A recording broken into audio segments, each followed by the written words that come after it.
Hi, everyone. This is the third time I'm doing this because it won't upload.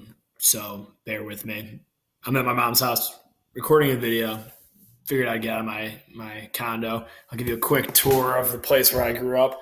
So here to my left is a picture of me at 6 years old in Disney World. Uncanny resemblance. Then over here is when I was about 12 years old, or maybe a little bit older than that. And then this is my parents' shrine to the greatness of my sister and I. And then as you go down, you can see all of the different pictures of us. Well, anyways, like I said, I'll try to keep this to about 12 minutes. First thing I want you to do is life challenge. I want you to talk to one person in our class, whether that is text them, Snapchat them, shoot them an email, a G-chat, and tell them what you are thankful for. Reach out to someone random, make it meaningful. All right, number two. Create a funny video of yourself doing a defense mechanism. It's not extra credit, but I'll give you 2 points summative on a previous assessment. Make me laugh. I just saw Anya 71, Celery 71. Margaret got me one yesterday. And Sarah, don't worry, I won't post yours, but that was pretty funny as well. So I enjoy getting those, some good interaction.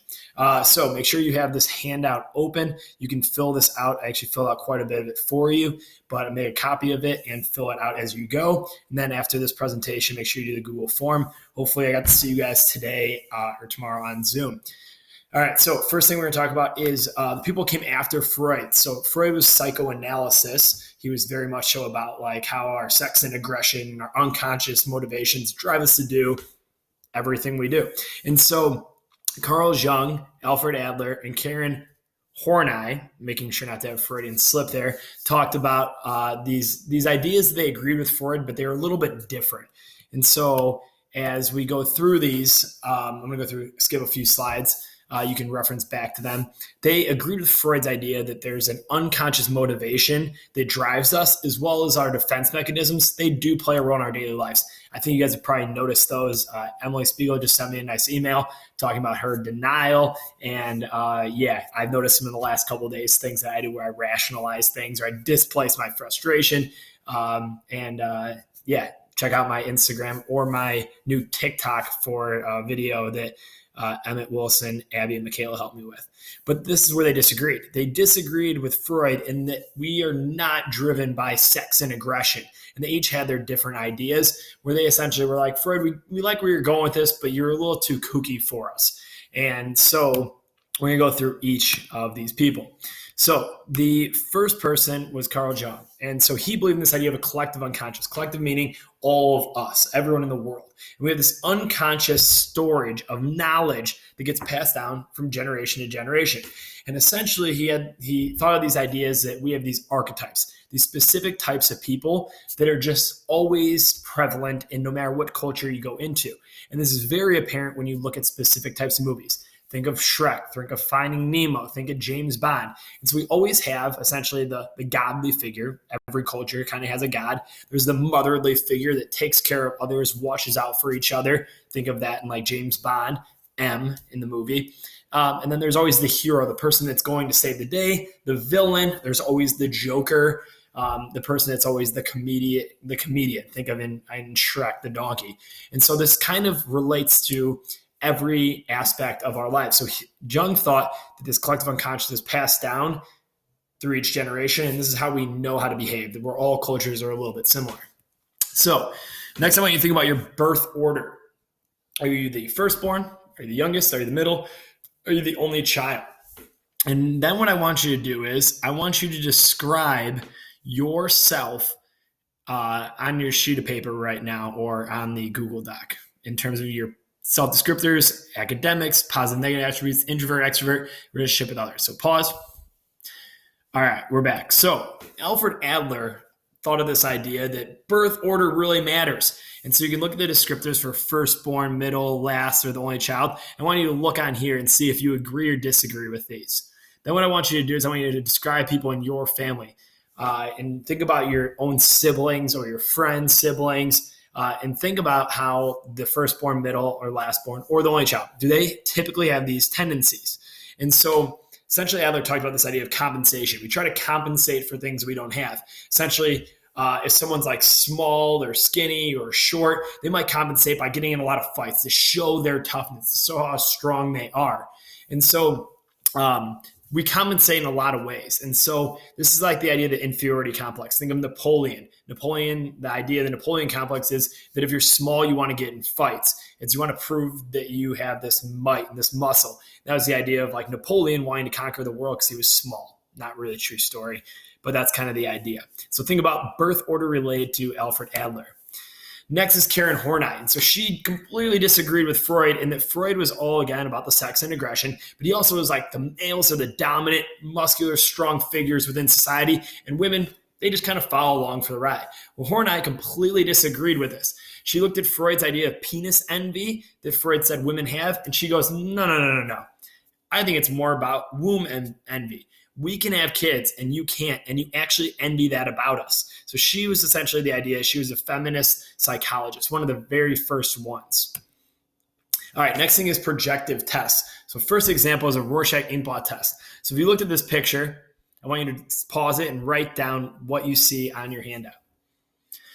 All right, so what they would do is essentially they would try to figure out what's going on in your unconscious mind by having you shown pictures like this, and they would ask you specific questions that describe exactly what you see. So to me, I see two people blowing kisses at each other where they are bent over and they are flowering in a garden. To me, that's what I see. So the projective test then might say, well, if you see two people blowing kisses at each other, that means that love is on the horizon. If they're growing a garden, that might mean that they are trying to grow old together. And so, I don't know, just making this up on the fly. So they look for the hidden meanings within what we describe. Another example is the thematic apperception test. So in this, I want you in the box that I provided for you next to the picture, I want you to describe what happened before, during, and after each of these events, and then also what is each character thinking. So pause and describe. All right, so the purpose of this type of test is you learn about a person's thoughts, concerns, motives behind the stories that they create. So we'll look at each of the different pieces of the story that you created, and we would try to understand why you might have said something like that, and does that have some hidden unconscious meaning for you? So again, this is the description of what projective tests essentially do. All right, now we're going to jump into humanistic psychology. So the humanistic perspective, if you remember Abraham Maslow, some of the words we talked about was free will, full potential, growth. And so the idea of humanistic psychology is I am in control of my own behavior. And so because I'm in control of it, I make those decisions. If I want to be more positive, I decide to be. If I want to be successful in life, that's up to me. And so things that like Maslow would say, there's a good quote here, life is like a game of cards. The hand you were dealt is determinism, but the way you play that hand is free will. So he would very much so argue that we do have free will. We've talked about this all year in a variety of ways. Do we have free will or not? Do our outside influences automatically cause us to do things? Well, Maslow would say absolutely not. You have a predetermined set that you have, but you can change that if you truly want to. It's how you play your cards. So a lot of you have seen this before. Essentially, how this works is Maslow's hierarchy of needs. You work your way up from the bottom, each step up. And in order to move to the next step, you have to successfully feel like you've completed the previous step, that you feel comfortable in that one. The first one, physiological, is food, water. That's it. It's your basic needs. Then the next one is like safety. So having a house, making sure you're not going to be injured or hurt. The next one, once you've completed each of those, is belonging and love. This is making friends, developing relationships, having a family, and you want to feel that you have people around you that love you.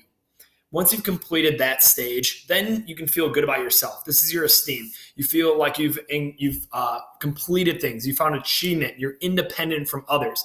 And so each of these stages, again, work their way to the top of our full potential, self-actualization. This is when you can be open and honest with people. You can be spontaneous. You can accept yourself for who you are. This is your most productive stage. So I want you to start thinking about examples in your life. Here's my specific one related to being quarantined. So on the bottom, I got cinnamon rolls, bacon cheeseburgers, sleeping past 5:15 in the morning, got a nice sleep till 6:30 this morning, safety, avoiding the coronavirus. I still got my teaching job. Love and belonging. I have a lot of friends that I get to do Zoom poker night with that we did the other day. Playing Call of Duty with Emmett, with some of my other friends. Esteem, dunking on Mr. Young over here. If any of you guys had his class and you saw him give me a hard time. Me posting things on Twitter and people liking that. I know it makes you feel good. And then self-actualization, making fun activities, doing things like this, working with you guys, being creative, having a purpose. All right. So the next stage in that is I want you to pause this and create your own by either clicking this template, making your own, or using this handout and going down and giving specific examples. Try to do 2 or 3 for each. Some are easier than others. All right, we're back. If you want, you can watch this Despicable Me video. It is really funny, really cute. I really enjoyed watching it, and so I think it'd be a fun thing for you to watch.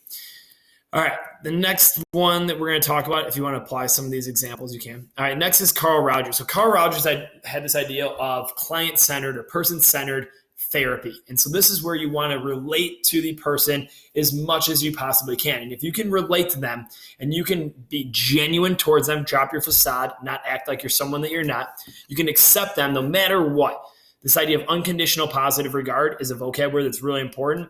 Definitely could see this on the AP test.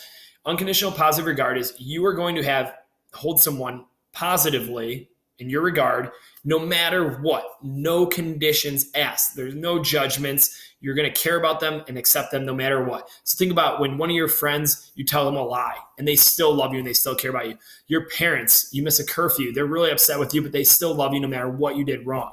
That's unconditional positive regard. No matter, there's no conditions where they wouldn't have a positive regard for you. And then empathy, you share your feelings, you mirror what the other person is feeling. So Carl Rogers expected people to do this in terms of this type of therapy to really get to understand and help people reach their full potential. Next is the idea of the self-concept. So we have the ideal self and the real self, and we want these to overlap a lot.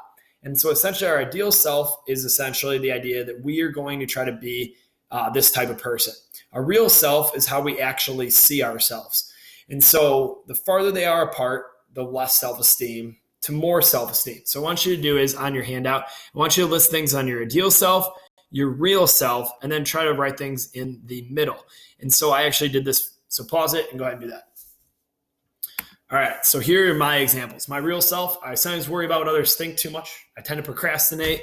I can be selfish at times. My ideal self, I wish I wouldn't worry about other people's opinions as much. I wish I would be nicer to my family sometimes and reach out to them and do my part. And then in the middle, things that I feel like would overlap, would make me happy, high self-esteem, is hardworking. I'm spontaneous. I love to travel and do those types of things, do things with my friends just on the fly. I love my job working with you guys. I think I'm a good friend, and I'm usually pretty confident. And so this is the idea of Carl Rogers' ideal self. There's some more slides on here, but the last thing you need to do is complete the Mod 55 and 56 Google form. I have, I think, a pretty creative, interesting Google form FRQ at the end of it. So I have 10 questions and then the FRQ. Let me know how long this takes you so I can keep our assignments short. These next 3 days will be kind of our longest assignments that you'll have each day, just to wrap up this very last unit essentially for us. I get to see you guys tomorrow and on Zoom, and I look